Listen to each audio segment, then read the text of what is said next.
সমস্ত সাম্প্রদায়িকতা ভুলে বর্তমান পরিস্থিতি ভুলেও বহু মানুষ মুর্শিদাবাদ থেকে এসছে। কি বলবে দাদা?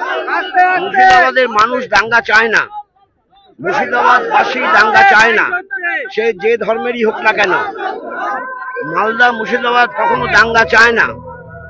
দাঙ্গাকারীদের উপযুক্ত শাস্তি দেওয়ার জন্য এখন থেকেই প্রস্তুতি নিতে হবে। আপনাদের কৃষক সমাজের ভোট, সাধারণ মানুষের ভোটটাই ছিল আপনাদের ভোট ব্যাংক। কৃষক এবং সাধারণ মানুষের ভোট ব্যাংকটাই ছিল আপনাদের ভোট ব্যাংক। সেই ভোট ব্যাংককে আবারও কি ফিরে পাবে? সেটা তো ভবিষ্যৎ বলবে, সেটা আমি তো ভবিষ্যৎ দ্রষ্টা নই।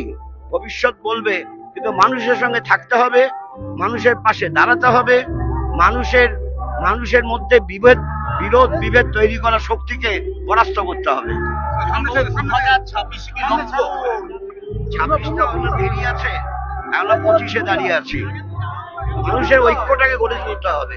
সমস্ত শ্রমজীবী মানুষের ঐক্য গড়ে উঠলে পর কোন বিভেদকারী শক্তি কোন রকম ফায়দা তুলতে পারবে না। তৃণমূল বিজেপি বারংবার বলে আসছে যে ব্রিগেডের ময়দান ঘটছে, কিন্তু কোনোভাবেই কোনো প্রতিফলন সেটা হচ্ছে না ব্যালট বক্সে।